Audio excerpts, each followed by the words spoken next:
Lacey dials 911 when she receives no response from her neighbor Dee Dee's house and becomes concerned due to alarming posts on her Facebook page. Meanwhile, while law enforcement is en route, Lacey's mother, Mel, enters Dee Dee's residence through a window and encounters a distressing scene. Shortly afterward, detectives arrive to find Dee Dee deceased on a bed, with her daughter nowhere to be found. This sequence of events traces back 7 years. Dee Dee resides with her ailing daughter Gypsy, who is confined to a wheelchair. Following the aftermath of Hurricane Katrina, they secure a new home in Missouri through Habitat for Humanity and undergo an interview. Gypsy expresses on camera that her mother is her closest companion. Given Gypsy's condition, they adhere to a stringent regimen. Dee Dee routinely shaves Gypsy's head and administers blended dinner through a tube into her stomach. At bedtime, Gypsy utilizes a sleep apnea machine, after which Dee Dee retrieves medication labeled a sleepy baby from a well-stocked closet. They share a bed. The subsequent day, neighbor Lacey visits Gypsy, offering her a makeover, fostering a bond between the girls, though Dee Dee monitors them closely. Gypsy discloses that her father used to mock her walking prior to her wheelchair use, though she has little recollection of it. Following Lacey's departure, Dee Dee compels Gypsy to remove all makeup. The following day, they venture out for a stroll and interact with other neighbors. Dee Dee converses with Mel, repeatedly emphasizing the challenges of caring for Gypsy due to her various health conditions. When Lacey offers Gypsy soda, Dee Dee intervenes, citing Gypsy's supposed sugar allergy. Later, at the mall, Gypsy requests a necklace, which Dee Dee purloins, realizing Mel has witnessed the act. Despite Dee Dee's attempts to justify her actions to Mel, she remains skeptical. During Dee Dee's absence, Gypsy clandestinely explores topics on her mother's laptop, meticulously erasing browsing history. Concerned about potential damage to her reputation if Mel speaks out, Dee Dee opts to host a party for the neighbors. Gypsy interacts with other teenagers while Dee Dee endeavors to befriend all neighbors, yet Mel remains unconvinced of her sincerity. In a moment of defiance, Gypsy indulges in a cupcake, prompting Dee Dee to swiftly administer an EpiPen injection before departing for the hospital. Moments later, Gypsy overhears Dee Dee engaged in a suspicious conversation with a doctor. Upon leaving the hospital, Mel returns Dee Dee's forgotten wallet and comprehends the dire circumstances their neighbors face, leading to an agreement to move past previous misjudgments and embark on a new beginning. That night, while Dee Dee sleeps, Gypsy reveals her ability to walk, prompted by a conversation with the doctor. Despite Dee Dee's rebuke for her newfound mobility, Gypsy becomes increasingly audacious over the ensuing months, sneaking out of bed to indulge in forbidden YouTube sessions while consuming sweets and soda. Eventually, she experiences tooth pain resulting from her secret consumption of sugar. The following morning, Dee Dee informs Gypsy that she has been designated the community's Child of the Year. At that instant, Dee Dee notices the deterioration of Gypsy's teeth and becomes intrigued by the prospect of an additional underlying issue. They visit Gypsy's pediatrician, Dr. Harley, where Dee Dee attributes Gypsy's dental decay to a resurgence of acid reflux. While Harley contacts gastroenterologist Chandra for a consultation, Dee Dee clandestinely takes possession of Harley's prescription pad. Dr. Chandra arrives to assess Gypsy's condition and recommends an urgent dental appointment, but Dee Dee insists on addressing the acid reflux first. Suspicious of Dee Dee's actions, Chandra requests Gypsy's medical records, only to be informed by Dee Dee that they were lost during Hurricane Katrina. Before Chandra can further inquire, Dee Dee hastily departs with her daughter. Subsequently, Chandra questions Harley about confirming Gypsy's medical history, which he has not done. Meanwhile, Dee Dee exploits the stolen prescription pad to fabricate prescriptions and acquire more medication from a pharmacy. Sometime later, while brushing her teeth, Gypsy's rotten tooth dislodges, causing her to bleed profusely. Following this incident, Dee Dee escalates Gypsy's medication dosage significantly.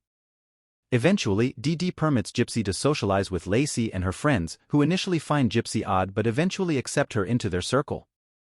Gypsy attributes her oral issues to secret indulgence in sweets, garnering sympathy from her peers who understand the desire to evade parental restrictions. Meanwhile, Chandra attempts to gather information about Gypsy's medical history from various hospitals, but encounters difficulties in obtaining clear answers, prompting her to involve Child Protection Services. Upon spotting the agency's car at their doorstep, Dee Dee promptly administers a sleepy baby to Gypsy to feign cognitive impairment. Agent Allison inspects the residence while Dee Dee explains that Gypsy has the mental capacity of a 7-year-old. Despite Allison's attempt to interview Gypsy alone, Dee Dee eavesdrops from the doorway. Gypsy's disoriented responses appear to corroborate Dee Dee's narrative. Allison probes into questionable paperwork, which Dee Dee attributes once again to the hurricane. Ultimately, Allison departs without taking action due to lack of incriminating evidence. Dee Dee subsequently obscures the house's windows to obstruct visibility from outside.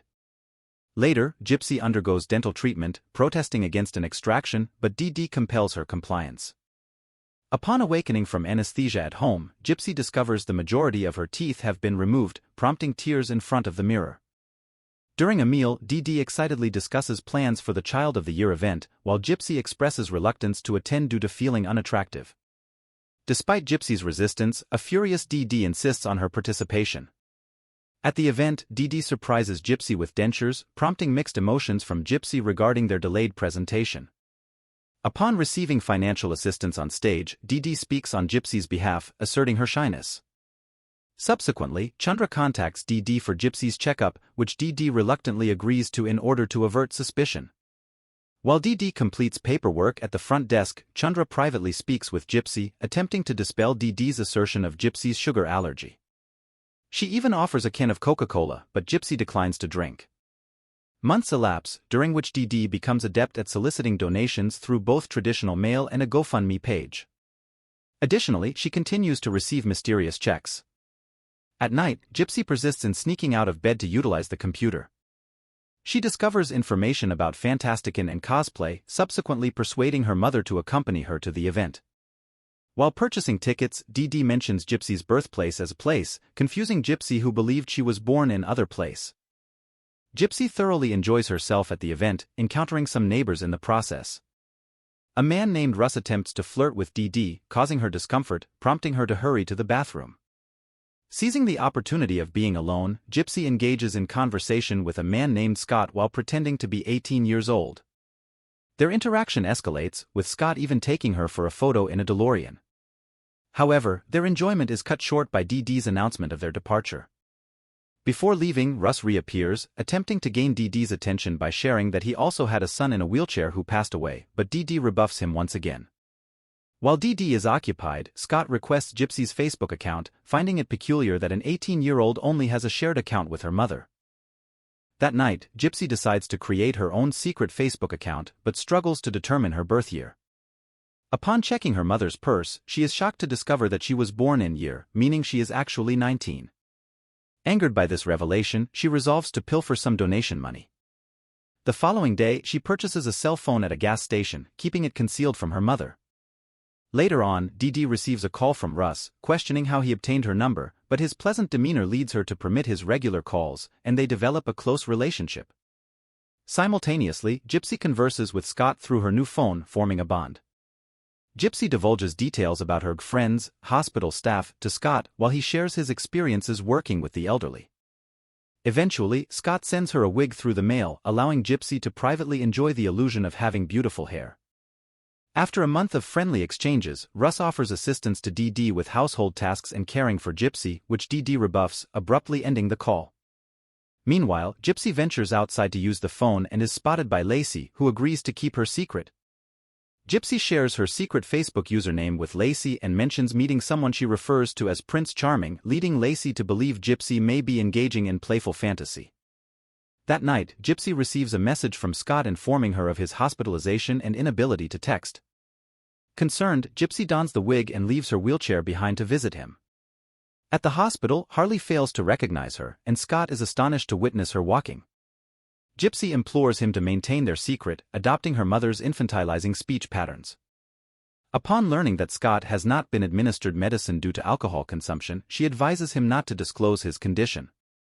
Meanwhile, Dee Dee awakens to find Gypsy missing, discovering a note in which Gypsy confesses to running away with her Prince Charming and reveals her true age. When Scott is discharged from the hospital, Gypsy accompanies him home, expressing her determination to care for him, and they share a kiss. However, their intimate moment is interrupted by a knock on the door from Dee Dee, who has come to retrieve Gypsy. Initially resistant, Gypsy relents when Dee Dee claims to be experiencing an anxiety attack. As they leave, Dee Dee informs Scott that Gypsy is 14 years old. Upon returning home, Dee Dee removes the wig and compels Gypsy back into the wheelchair. More time elapses, and at the hospital, a doctor diagnoses Dee Dee with type 2 diabetes, necessitating daily injections. Dee Dee requests the doctor to teach Gypsy how to administer the shots, thereby making her health dependent on Gypsy remaining at home. When Gypsy's birthday arrives, Dee Dee insists that Gypsy was born in year, attributing any discrepancy to a printing error. As a gift, Gypsy receives a pair of guinea pigs. Later, during a visit from Lacey, Gypsy learns of a man Lacey met on a Christian dating site and requests to see the website. Meanwhile, Dee Dee receives a call from Gypsy's father, who wishes to extend birthday wishes to his daughter. His caring demeanor contradicts Dee Dee's claims of him being uncaring and having abandoned them. Dee Dee falsely informs him that Gypsy is gravely ill and doesn't have long to live, before abruptly hanging up. Another call arrives from the hospital, informing Dee Dee that now that Gypsy is 18, any invasive procedures necessitate her consent. Dee Dee informs the nurse that she will consult her lawyer before proceeding and promptly asks Lacey to leave. Upon their return inside, Dee Dee reprimands Gypsy for leaving the house and forbids her from seeing Lacey again. That evening, Gypsy pilfers $1 from the donation bag, revealing that she has been doing so for some time. By siphoning small amounts, Dee Dee remains unaware, allowing Gypsy to clandestinely save money. The following day, they visit a lawyer as Dee Dee seeks legal guardianship of Gypsy. Gypsy responds to the lawyer's inquiries according to her mother's guidance, sounding competent enough to prompt the lawyer to suggest that Dee Dee convince a judge of Gypsy's inability to care for herself. Later, at the mall, Dee Dee experiences dizziness and swelling ankles due to her diabetes. Gypsy offers to fetch medicine from the pharmacy but deters to purchase a laptop with her saved money, which she conceals in the car. Upon returning home, Dee Dee insists on Gypsy administering her injection. That night, Gypsy joins the dating site recommended by Lacey, ensuring she wears a wig for her profile picture. The following day, Dee Dee scolds Lacey for influencing Gypsy and subsequently faints, requiring assistance back to the house, where Gypsy tends to her. They watch a Twilight together, with Dee Dee covering Gypsy's eyes during intimate scenes. Later that night, Gypsy discovers messages from 10 men on the dating website, including one who sends an inappropriate picture. She engages in conversation with a man named Nick, who compliments her beauty. Sometime later, Dee Dee contacts her lawyer regarding a power of attorney. The lawyer explains that such a document would grant Dee Dee power over Gypsy if she becomes incapacitated and necessitates Gypsy's consent as well. Dee Dee agrees, confident in her ability to manipulate Gypsy. Days pass, and Gypsy continues conversing with Nick in secret. They eventually meet via webcam, where Gypsy reveals her health issues and Nick discloses his multiple personality disorder. The next day, Dee Dee receives the power of attorney documents in the mail and begins scheming. Pretending to be seriously ill, Dee Dee frightens Gypsy into signing the documents by recounting terrifying tales and claiming they are for their protection. She then confides in Nick about her situation, expressing her feeling of lifelong entrapment. To distract herself, Nick shares a lewd drawing. Initially alarmed, Gypsy eventually calms down and listens to him. The following morning, Dee Dee awakens to find Gypsy gone, only to discover her asleep in another room with her laptop. Enraged, Dee Dee confiscates the computer and destroys it with a hammer before restraining Gypsy in their shared bed. In a struggle, Gypsy spits on her mother's face, causing Dee Dee to recoil and experience a breakdown. Despite her attempt to leave, Gypsy is moved by Dee Dee's desperate pleas and decides to stay. That night, Gypsy informs Nick of the altercation, and he vows to protect her while teaching her how to find pleasure using her hand. Subsequently, Gypsy procures a new computer and engages in explicit online encounters with Nick, including role-playing with costumes. Nick expresses frustration at their 2-year online relationship without a physical meeting, prompting Gypsy to devise a plan. The following day, Gypsy suggests to Dee Dee that they visit Disney, but Dee Dee's deteriorating health due to her refusal to manage her diabetes impedes her mood. She dismisses Gypsy's suggestion, prompting Gypsy to reflect on their current living conditions, marked by hoarding and clutter. Meanwhile, in Wisconsin, Nick struggles at his new job and engages in another lewd game with Gypsy over the phone, wherein they fantasize about dispatching an evil stepmother, implicitly referencing Dee Dee. This mutual fantasy serves to hasten their climax. The following day, Dee Dee proposes taking Gypsy to see the new Cinderella movie. Excitedly, Gypsy arranges for Nick to join them, instructing him on what to wear and what to say to make a favorable impression. As they prepare for the outing, Dee Dee insists that Gypsy wear her Cinderella costume. At the theater, Gypsy and Nick eagerly anticipate their first in-person meeting. However, when Nick approaches, his initial words falter, leading Dee Dee to perceive him as a stranger and intervene, separating Gypsy from him. Despite several attempts by Nick to sit near them during the movie, Dee Dee consistently thwarts his efforts, prompting Nick to ultimately leave. Concerned, Gypsy feigns a restroom break and reunites with Nick in the corridor, where they steal a moment for their first kiss before returning to their seats. Following the movie, Nick attempts to approach them again, eliciting Dee Dee's sharp rebuke before she forcibly removes Gypsy. Upon returning home, Nick contacts Dee Dee to disclose the events of the evening before abruptly ending the call. Although Dee Dee appears composed afterward, she punishes Gypsy by sending her to bed and restraining her as a consequence. Later that evening, Dee Dee releases Gypsy for dinner, prompting Gypsy to clandestinely communicate with Nick, requesting him to reveal his darker side. Subsequently, Nick boards a bus and contemplates Gypsy's request while envisioning her presence beside him, encouraging him to harm her mother. The next day, at the mall, Dee Dee's aching feet necessitate her to sit down, providing Gypsy an opportunity to sneak away under the pretext of buying a gift for her father. Meanwhile, Dee Dee grows impatient and searches for Gypsy, who discreetly purchases a knife before reuniting with her mother. That night, Gypsy contacts Nick, orchestrating their plan while toying with the knife. The following evening, Gypsy seizes the moment when Dee Dee falls asleep to pack her belongings and escape with Nick, resulting in Dee Dee's demise in her own bed. Subsequently, Gypsy and Nick flee to a motel, where Gypsy experiences an anxiety attack, prompting her to medicate herself before engaging in intimate activities with Nick while capturing it on camera.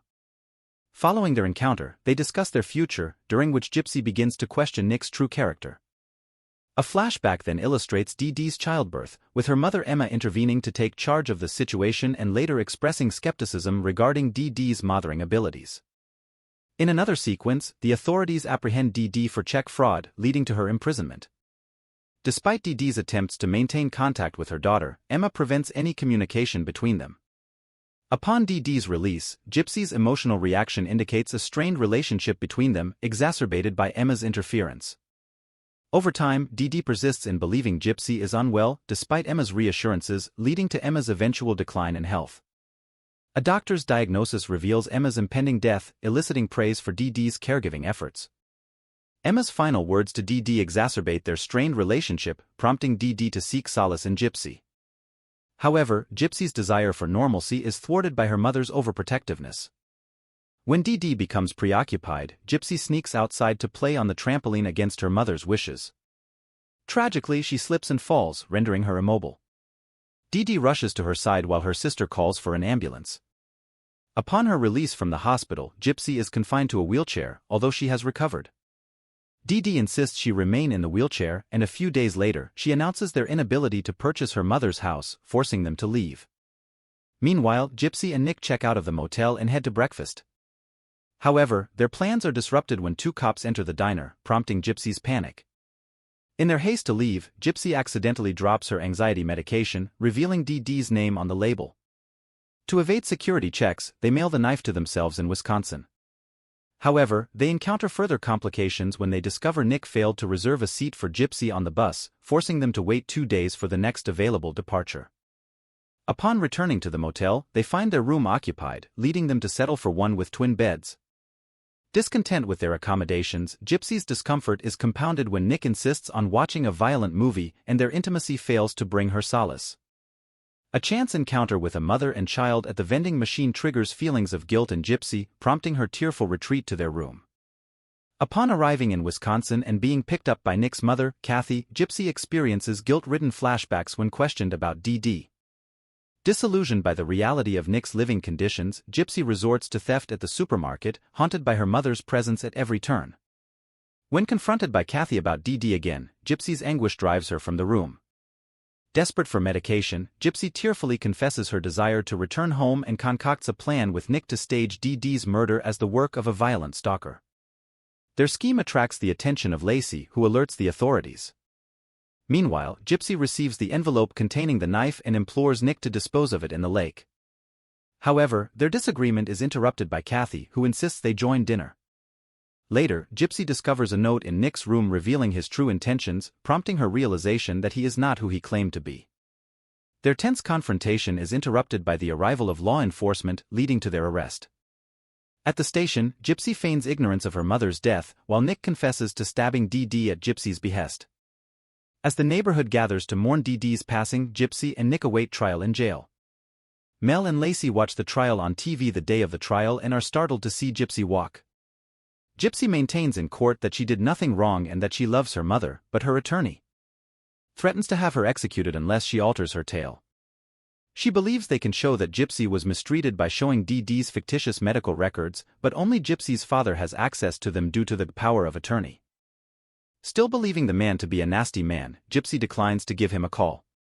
Following the removal of her stomach tube, the prison doctor declares Gypsy to be the healthiest inmate. Later, Gypsy contacts Lacey and says she needs a buddy, asking her to come see her. Lacey says she'll give it some thought before hanging up.